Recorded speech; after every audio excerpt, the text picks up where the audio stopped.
আসসালামু আলাইকুম ওয়া রাহমাতুল্লাহি ওয়া বারাকাতুহু। মানুষ নফসের ধোঁকায় পড়ে ভুল করে, শয়তানের প্ররোচনায় অপরাধে জড়িয়ে যায়, গুনাহে লিপ্ত হয়ে যায়। এটা মানবিক বাস্তবতা।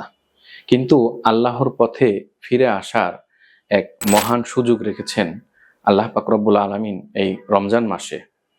মহান রব্বুল আলামিন পবিত্র কালামে পাকে ইরশাদ করেন, তোমরা যারা নিজেদের উপর জুলুম করেছ তারা নিরাশ হইও না। বান্দা গুনাহ যত বড়ই করুক না কেন, শিরিক ব্যতীত আল্লাহ পাক রব্বুল আলামিনের ক্ষমার দরজা সব সময় খোলা থাকে। রাসূল পাক সাল্লাল্লাহু আলাইহি সাল্লাম ইরশাদ করেন, যে ব্যক্তি গুনাহের জন্য তওবা করে খাজ দিলে সে যেন একেবারে নিষ্পাপ হয়ে যায়। আল্লাহ পাক রব্বুল আলামিন তওবাকারীকে ভালোবাসেন।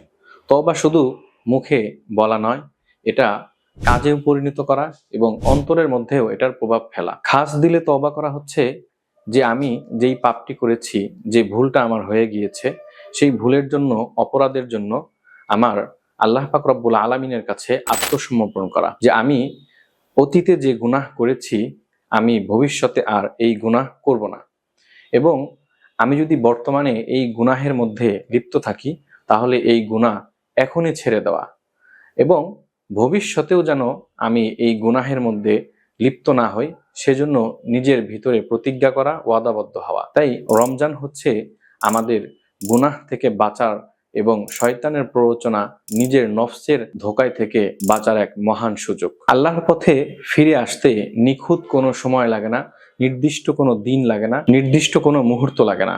যে কোনো সময় আমি আপনি যদি তওবা করি, অনুতপ্ত হই, সাথে সাথে আল্লাহর কাছে যদি আমি তওবা করি, আল্লাহর কাছে ক্ষমা চাই, আল্লাহ পাক রব্বুল আলামিন আমাদেরকে ক্ষমা করে দিবেন। কেননা আমরা জানি হযরত মূসা আলাইহিস সালাতু ওয়াস সালামের সময় একটি কাহিনী আমরা অনেকেই শুনে থাকি যে তার তওবাটা কেমন ছিল। এজন্য আমরা সব সময় মনে রাখবো, গুনাহ আমাদের দ্বারা হয়ে যাবে, কিন্তু আমরা সাথে সাথে চেষ্টা করতে হবে গুনাহ থেকে বেঁচে থাকার। আল্লাহ পাক রব্বুল আলামিন আমাদের সকলকে তৌফিক দান করুন, আমিন।